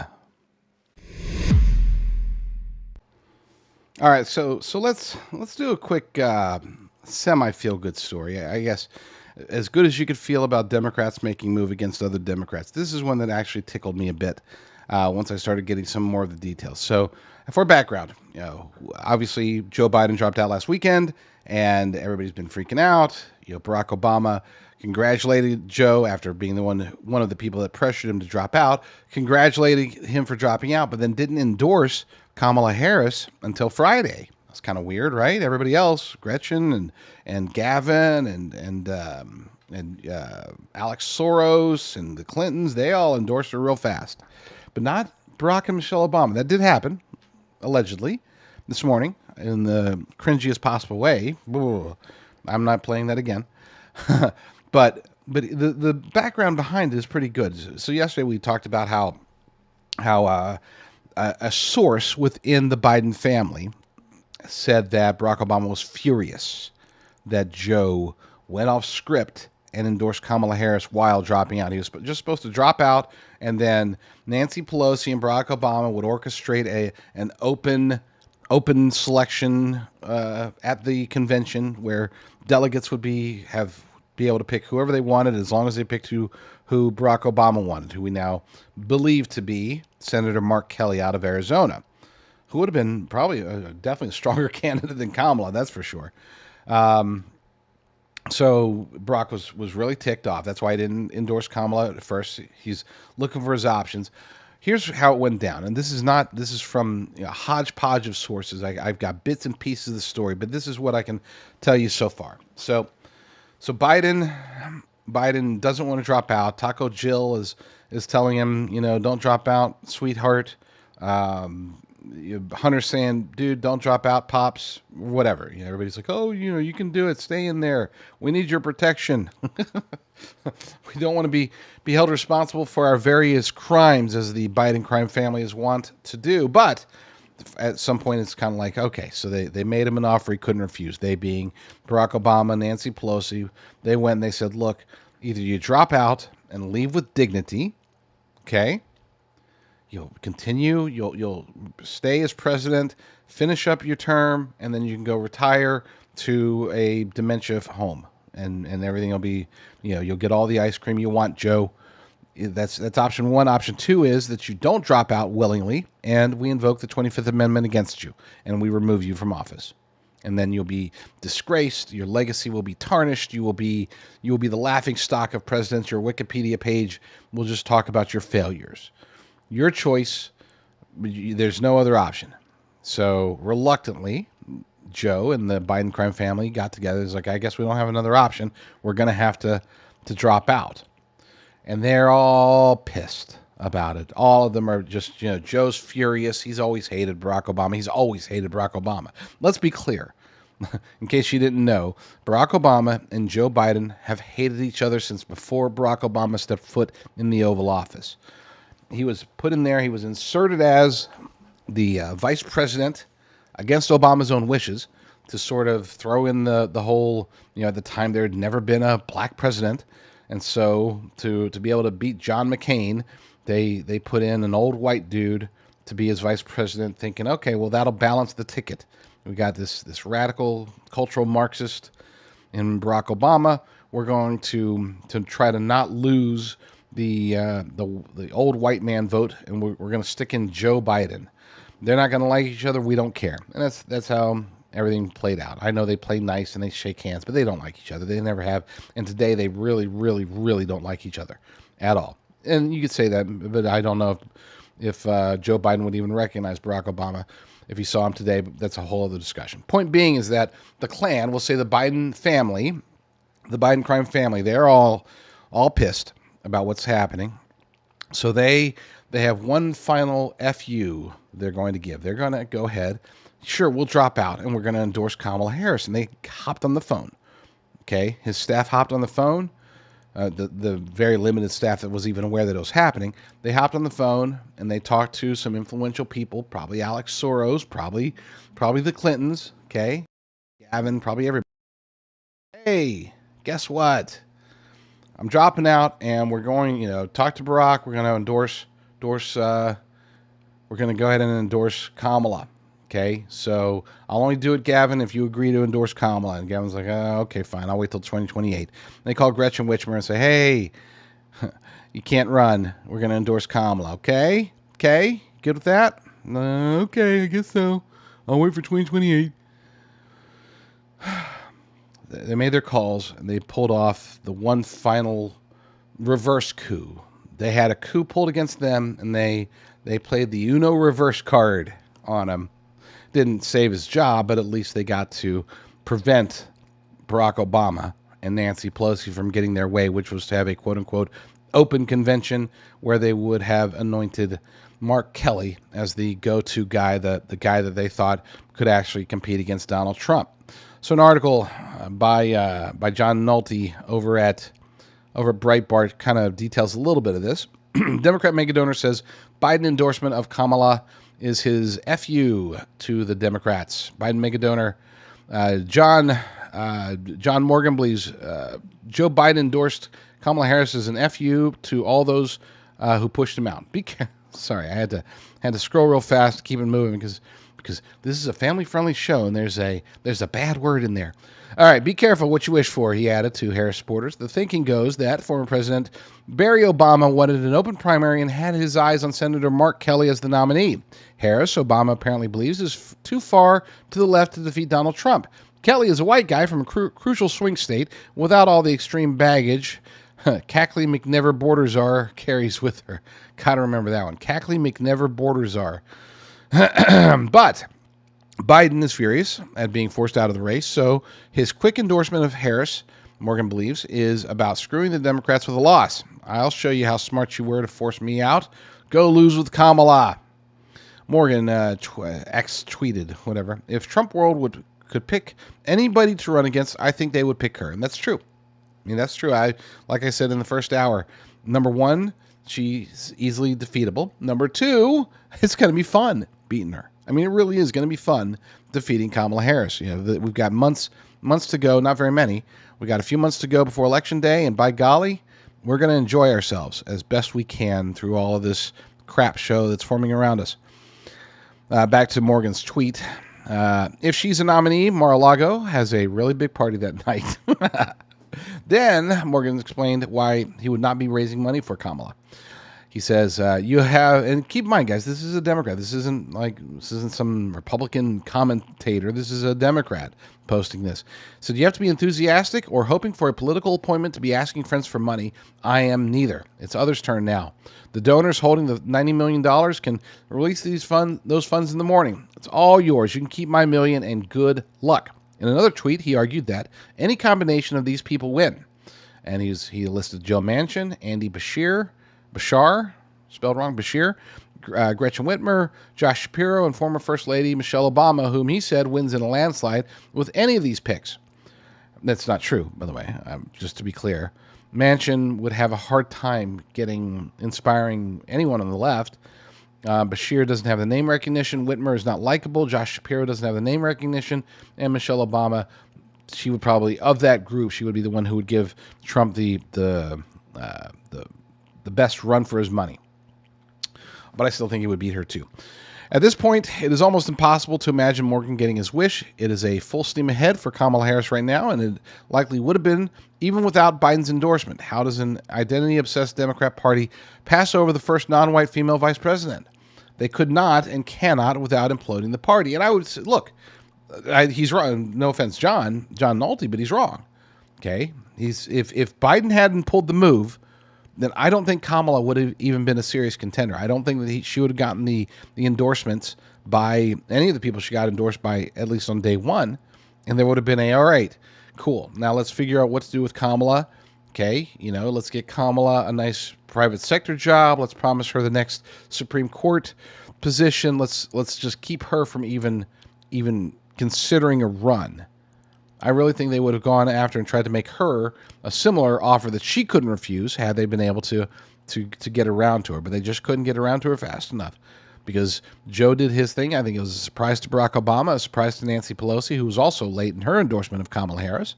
Not as late as Barack, but I think that they were blindsided, and this is the result. Now they're stuck. Maybe. Like I said in the last hour, I'm at about 80-20. I think there's about an 80% chance Kamala is the nominee. But you never put it past Barack Obama and Nancy Pelosi to have something up their sleeve, and I think it's still definitely possible for them to figure something out between now and the official nominating process, whether that's a virtual process or the convention. We'll see. Back to the article. His fraudulency, Joe Biden dropped out of the race on Sunday, July 21st. 4 polls have been conducted afterward to gauge a head-to-head matchup between Trump and Harris. Trump leads in 3 by margins of +1, +3, and +7. Harris leads in 1 by a +2. In the Real Clear Politics poll of polls, Trump leads by 2.1 points. Before he dropped out, Biden was losing to Trump by an average of 3.1 points. So there has been a somewhat of a Kamala bump. But here's the thing. It would have been a much bigger bump if they'd gotten somebody other than Kamala. I mean, even like a Josh Shapiro when I say Andy Bashir and Josh Shapiro don't have the name recognition, that could have been built up. There's still enough time to get that built up. So I'm not saying, because you can say the same thing about Mark Kelly. I'm not saying that they would have been bad, impossible choices. But because of the low information voters, they need, if this was a closer race, in other words, if the Democrats were already winning, then I would say that those guys would have been okay. But because they have to make up ground, they have to rely on enough of those people who really have no idea. They couldn't tell you who Gretchen Whitmer is, okay? They couldn't even pronounce her name right. You get the idea. Maybe they know who Gavin Newsom is because he makes enough national headlines, but they have no idea who Josh Shapiro is. They've never heard of Andy Bashir, okay? And they've never heard of Mark Green. So, point being is that this was, in my humble opinion, a masterstroke, a very, very strong final middle finger from Joe Biden, specifically to Barack Obama. If you're going to force me out, I'm not going to let you have the person that you want in there. We're going to give you the worst possible option. I don't think this, by the way, I don't think this is, like Nolte said, that this was a way to attack the Democrat Party. I don't think it was. I think that from his perspective, this really was personal. And this really was about Barack Obama. I think that there's old bad blood between them. I'm not talking about during the presidency. That's different. I'm talking about, I think Joe really thought that it was his turn back in 2016. And that he was convinced by Barack Obama. And this isn't just speculation. There's evidence of this. Joe has expressed evidence of this. So he's still upset because he thinks that if he had just been allowed to run in 2016, that he would have beat Trump in 2016, and then he would have gotten his 2 terms. He would have been beating Trump in 2016, and whoever ran, probably Marco Rubio or somebody, in 2020, and he would have gotten his 2 full terms, and then the dementia would have knocked him out. Okay, he would have pulled a Reagan, start developing severe dementia in the last half of his second term. And hopefully, as far as he's concerned, nobody would notice because he wouldn't be on the campaign trail as much because that would have been his second term. Point being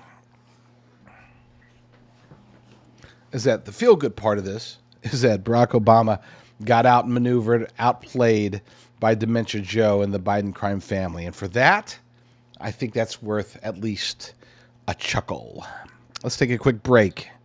When we get back, we're going to finish off with, I still got a lot of stories. We're going to buzz through a bunch of stories and have fun doing it. So stay tuned. All right, let's play a little Jeopardy here. The answer is this bar. This bar is the answer to the question I'm about to ask. The question, though, is How do you carry around wealth in your wallet? How do you make wealth that's portable, that you can break apart because it's perforated, that you can use for emergency situations as a way to have essentially wealth in your wallet? Well, that's why we have the Prepper Bar, and I'm very excited to introduce it to you. It will be both silver and gold. It's available, and it's a awesome little 62-gram bar that literally fits in your wallet. I wish I had my wallet with me. I do. I have it right here. I'm going to demonstrate because I'm not just playing around here. Here's my wallet, if you can see it on the screen. And here's my Prepper Bar. You could take it. I'm not going to break it because this is mine. But you could take it. You could break apart little bits and pieces from it. It is absolutely amazing. I am super, super proud and super blessed to have this available as wealth, literally wealth in my wallet. You too can own your own Prepper Bars. You can get a bunch of them, stick them in the safe. You can put 1 or 2 or 5 in your wallet or in your purse or wherever to keep with you just in case. You know, you take a bar, you might have to shave off parts of it.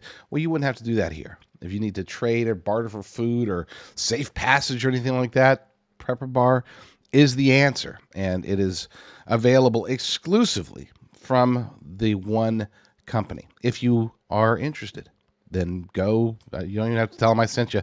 Just go visit frankspeechbar.com. That's frankspeechbar.com. All right, let's just jump right back into it because, like I said, lots of stories to cover. Here's one by Michael Schwartz over at the Gateway Pundit. Influential House Democrat breaks ranks, says he is absolutely not committed to Kamala Harris. According to the article, the lying ghouls in the establishment media have spent days manufacturing artificial enthusiasm for Vice President Kamala Harris. A handful of Democrats, however, seem to realize that their new presumptive 2024 presidential nominee comes with serious problems. According to Axios, Democrat Rep. Jared Golden of Maine, co-chair of the centrist Blue Dog Coalition, has absolutely not committed to supporting Harris. Golden represents Maine's 2nd congressional district. In the 2020 presidential election, former President Donald Trump won that district by more than 7 percentage points. Wonder if that has anything to do with it. On Thursday, Golden joined 5 other Democrats in voting to condemn Harris's handling of the border crisis. Afterwards, Golden told Axios that he was going to wait and see what she puts forward and what her vision for the future of the country is. Axios also noted that Democrat Senator John Tester of Deep Red, Montana, has not ruled out an alternative nominee. We're in the middle of the process, Tester told reporters on Wednesday. It's not over yet. Of course, if Golden and Tester hope for a moderate, quote, vision from Harris, they should not hold their breath. After all, moderates have no place in a Democrat Party that has morphed into an amalgam of woke corporatism, race-based Marxism, open borders globalism, child sacrifice, and war profiteering. Wow, who would have seen that coming? Apart from her radical ideas, Harris enters the general election campaign with 3 major problems. In a healthy society with a free and unbiased press, any one of the 3 problems would disqualify her. But unfortunately, we do not have a free and healthy society, nor a free and unbiased press. We have the regime press. 1984. Anyway, first, millions of Americans have already made up their minds about the vice president, and they find her a totally unserious person. For instance, Wednesday, on the social media platform X, Canadian author and professor Gad Saad spoke for those millions of Americans when he described Harris as a vacuous, lobotomized, shallow, inauthentic imbecile. It's worth repeating. He said she was a vacuous, lobotomized, shallow, inauthentic imbecile. I said that she's plastic, and I think his words are more articulate. She's an imbecile who, quote, knows nothing and has used every non-meritocratic tool to climb the political career. I wonder what he's referring to. Second, neither Harris nor her surrogates seem capable of communicating in any language other than condescension. The vice president, of course, has a history of saying dumb things and talking down to people smarter than her. In that respect, however, Harris has nothing on her ideological stormtroopers in the establishment media. On Tuesday, in fact, the repellent Joy Reid of MSNBC tried to manipulate black voters in supporting Harris because, Reid said, doing so would mean that they do not look crazy, weird, lonely, or disconnected from the culture. In other words, you take it in reverse, she's saying that any black person who does not vote for Harris, who votes for Trump, is crazy, weird, lonely, or disconnected from the culture. I would say the opposite is true, but whatever. Finally, there's a problem with dishonesty surrounding Harris. In recent days, the establishment media has worked overtime in an attempt to rewrite history by claiming that the vice president never filled the role of border czar, but social media told a different story. Thursday on X, a devastating Newsbusters video began circulating, showing establishment media talking heads alternately referring to Harris as border czar and then denying it. They cannot stop lying. Furthermore, Harris cannot run from her complicity in Democrats' cover-up of Joe Biden's cognitive decline. Surely Golden has recognized these problems with Harris, all of which leave him and other moderate Democrats politically vulnerable. Most other Democrats, however, seem not to have noticed. Perhaps we should wait until after Harris officially secures the nomination to give them the news. There's one area where I will disagree. Let's see, where was that?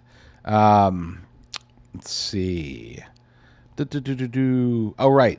No, it's not that I disagree. I just need to point this out that, the idea that, we owned them. We cleared it on social media. Social media now knows that she was the border czar. Look, those of us, those of you, I don't use it nearly as much as I should. Maybe that's a good thing. But those of you who are on Twitter, X, whatever, Gab, Facebook, any of these social media platforms, if you say something on there, or if, let's say, media is debunked, in this case, multiple times, regardless of what their lie is about Kamala Harris, it instantly gets debunked on social media. But you have to understand that the vast majority of voters, we're talking probably 70-80% of voters, either aren't on social media, not paying attention to that aspect, the political aspect of social media, or they do and they see it, but then they still don't care because they're still believing in and what they're being told by corporate media. If corporate media says that she wasn't the border czar, if they say that today, who cares what they said in 2021 or 2022? That's the mentality. This is why I keep hammering this. This is why I keep going over and over again saying, hey, we got to get the word out. We got to get the word out. Yes, social media is going to be good, but this is going to require hand-to-hand combat. In other words, you're going to have to engage with people and show them the falsehoods. You can't just assume that it's because it's out there that your peers, your friends, your relatives, your coworkers, anybody that you talk to, they're actually going to be aware of this stuff. Okay, this is where sending out, if let's say that, you know what, you're not the type of person who's going to walk around with that video that I played it yesterday, I would have played it again today, but that video of people, corporate media saying Kamala Harris the border czar, and then it cuts to the same network saying Kamala Harris is not the border czar, then it cuts to some other network saying, when Kamala was the border czar, and then it cuts back to the same network saying, Kamala Harris is not the border czar. I mean, you can get people to watch that, maybe if you carry it around on your phone, but this is really going to be the easiest way to fight this in quote hand-to-hand combat would be to address this on social media, but directly. I'm talking about in comments, in DMs. Don't just post it on Twitter and say, "Oh, I'm done." Actually get other people. Take popular posts that people are going to read, especially if it's like Democrats or leftists that are posting on social media, and remind them. Just go to Twitter, for example, and do a search for border czar, and you'll probably find people that are saying, oh, she really isn't the border czar. They'll be doing some kind of fact check, and then drop that link in there. Okay, drop a link to that video in there. Show people who are reading that. It's not necessarily directed at that individual person per se. It's directed at anybody who's reading the thread. And there could be a lot of people in there that you could reach. You don't have to have a humongous account in order to be able to reach a large number of people if you piggyback off other people's posts. It's a common strategy used in business, but we need to use it politically speaking here. The other way, of course, is through direct messages in groups on Facebook. And I know the groups aren't really a thing on X or Gab or anything, but in direct messages to people that you believe can be influenced, people that are maybe on the fence, people that you see that maybe you follow, they follow you, they're friends, Facebook friends or whatever, and getting them, talking to them directly and being ready to answer questions. because people might have questions about this stuff. This is going to be good practice, I think, for people like me who want to get more involved in, for example, in biblical apologetics. And I think that I'm obviously more comfortable talking about, the political side of things, the cultural side of things. But at some point, I also want to be able to be more directly involved in trying to show people the gospel. It's not just a matter of saying, oh, read your Bible. That's a start, okay? But it's not enough. I never feel like I do nearly enough. And I think this is good practice for all of us. If you can talk to them about Kamala Harris, if you could talk to them about wokeness and men in girls' locker rooms, hopefully eventually we can also start talking more and more to people. And I'm not just talking about, I talk to fellow Christians all the time about this kind of stuff. I'm talking about talking to non-Christians, non-believers, okay, spreading the gospel in that regard. That's something that hopefully, just a little side benefit while we're playing politics. Let's also remember the more important stuff. Just something to keep in mind. A little friendly advice there. I said I was going to bust through these stories. I've got literally like 9 left, and I just used almost half my time, over half my time of this segment on that one article. Let's move on. This is one that I had noticed when it first came out. It was, as I recall, during the 2020 election, they put out an ad by Kamala Harris, not by Joe Biden. It was specifically from Kamala Harris. They put out this ad where she's talking about equity, and it was cultural Marxism encapsulated into like a 2-minute video. Very well-made video, but it was, they were talking about equity. They were talking about she was talking about basically reversing equality, because the opposite of equality is equity. Equality and equity, they sound the same, but they're actually opposites. Let's read this part of this article by B.L. Hahn over at The Federalist. Kamala Harris, equity speak is code for communism. And it really is. Kamala Harris is a communist. That's not an opinion. She has unwittingly admitted this on video more than once. We'll begin with this example, and I'll actually probably play that later. I might not be able to get to it. But basically, like I remember this exchange too. This was both of these exchanges when they were asking Bernie Sanders about what is equality, or I'm sorry, what is equity, and he was explaining about equal opportunity, not outcomes. That's what you really need. And of course, Kamala is saying the exact opposite. She's saying that you need to have equal outcomes.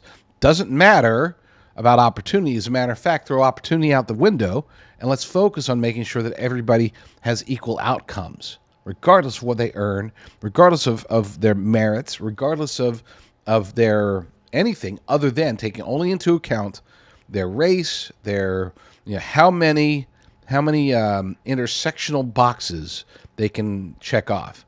It's a gay, trans, atheist, black person, gender fluid, whatever. Oh man, that person, they get a whole ton of equity. Anyway, according to the article, after watching this clip, it's obvious that Harris outflanks Bernie Sanders to his left, something not to be overlooked considering Sanders is a self-avowed socialist. The fact that Sanders uses the oxymoron democratic socialist to describe himself is not relevant. Through equity, Harris believes everyone can end up in the same place. Communism, distilled to its very most fundamental principle, is the pursuit of equality of outcomes through central planning. Some might suggest I am putting words in Harris's mouth, but that excuse is either obtuse or ignorant. Would Harris describe her belief system as communism? Of course not. But so what? The arbitrary and flattering labels people apply to themselves are meaningless. Your belief system is defined by its ideas.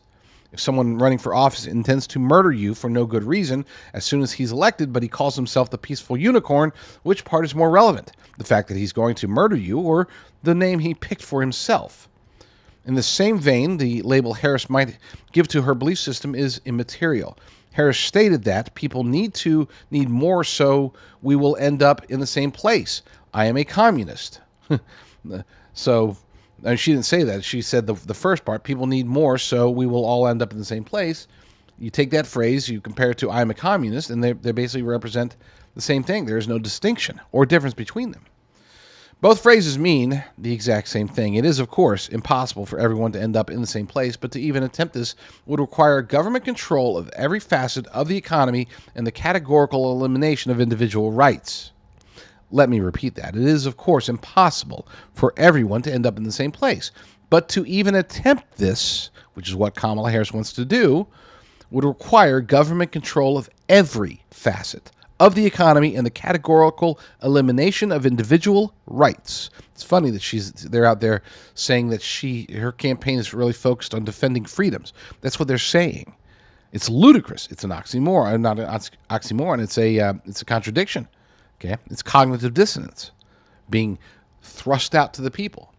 And do not underestimate the people's inability to differentiate between what's real and what's not. Even if Harris, back to the article, even if Harris doesn't want those things at this very moment, it is her destiny. It has been the destiny of every utopianist who has ever lived.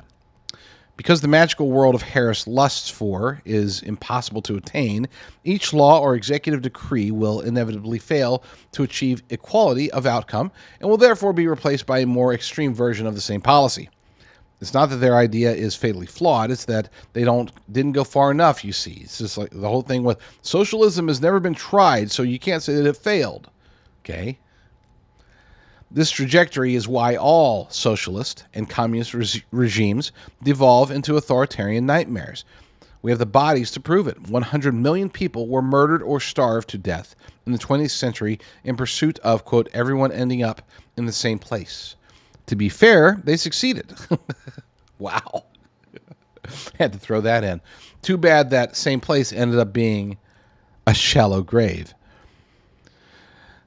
That clip that I don't have enough time to play it. That clip that I'll play tomorrow on the JD Rucker Show is not an isolated incident. Oh, here it is. This is it.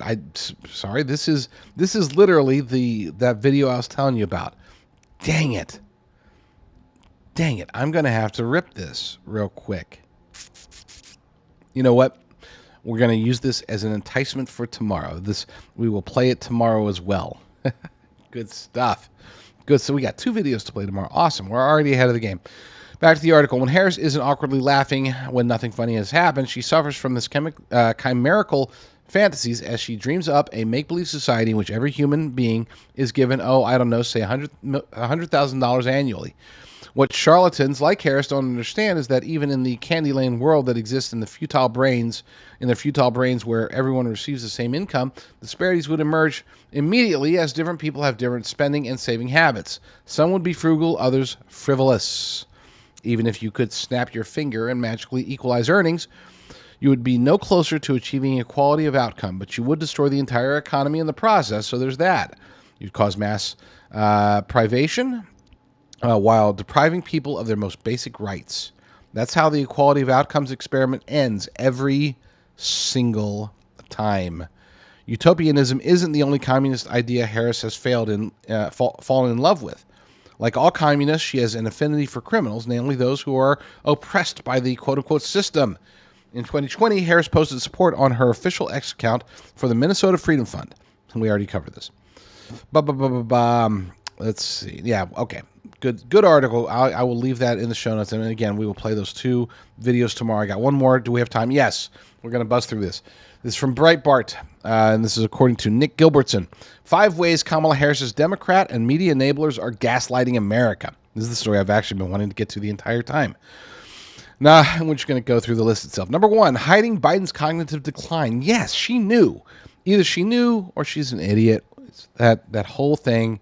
She's either lying, and she has been lying the entire time, or she's been stupid the entire time. Those are not mutually exclusive. It is possible that she's been stupid and lying the entire time, and I would say that's probably the most likely scenario. Number 2, casting as offensive questions about Harris's incompetency. In other words, they're saying, hey, if you're against Harris, if you're against her policy, if you're against what she said here, if you're against it doesn't matter. If you're against her in any way, then you're a bigot. You're a racist. You are a misogynist. You're a racist, misogynist, bigoted pig. She's a diversity hire, folks. I mean, that's all they got. That's all they can do. All they can do is say, hey, she's black, partially, mostly, somewhat. She's a woman of color. So if you are against her, then you must be a bigot. Number 3, claiming Harris was selected from the grassroots, bottom up. It's literally, talk about, it's literally the opposite. Not a single person voted for her in a primary. Not a single person. Number 4, covering for Harris's record on illegal immigration. We've covered that. You all know the borders are as the borders are, and she's responsible. Number 5, deleting the GovTrack page, and we've covered that. So those are the 5. I'm going to leave that one definitely in the show notes because you guys need to be able to, those are the talking points that we need to just hammer out there to as many people as possible. Okay? Make your friends, your relatives, your coworkers, make everybody aware of the con that is not just Kamala Harris, but everybody supporting her, including corporate media. All right, if you're watching on my channel, stay tuned. We will be right back with live questions over at WorldViewTube.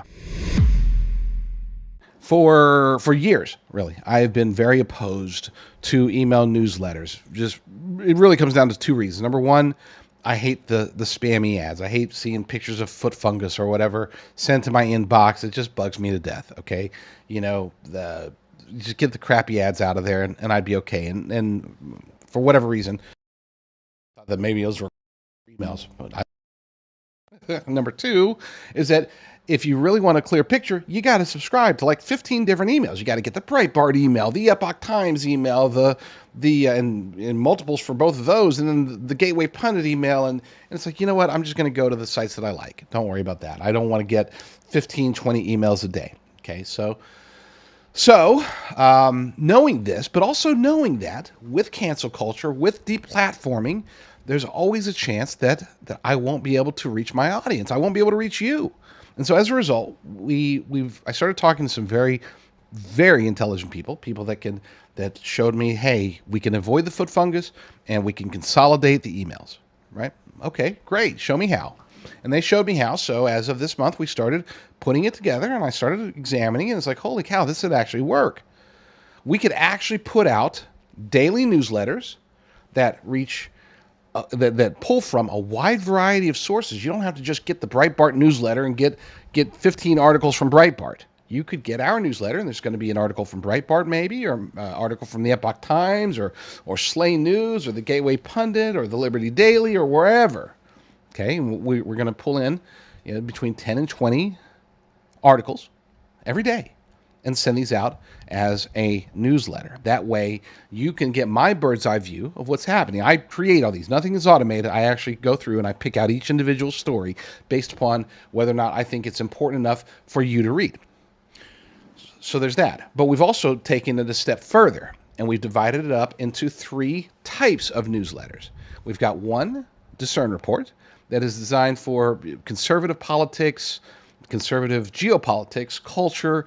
I don't want to say standard because there's nothing standard about it, but it's the sort of stuff that you could take it and you could send it to your Fox News watching grandmother and not be too embarrassed or think that she's going to think that you're into like snake venom injections or anything like that. So and you can get to there by going to discernreport.com. discernreport.com, and there's a sign up there. That's the homegrown version. Or you can go to discernreport.substack.com and sign up there. Either way, it's the same content. So whether you go there or there, sign up and you'll get that newsletter. So we have newsletter number 2, which is called Based Underground. You can go to basedunderground.com and be able to sign up there, or you can sign up at basedunderground.substack.com. It's underground. It's going to be more of the snake venom stuff. The more conspiracy theories is the easiest way to put it. And for those who, if you're not aware, I'm very selective with the conspiracy theories that I publish. I'm not out there just grabbing all kinds of crazy things. It's okay, so this one might be legit. Let's go with it.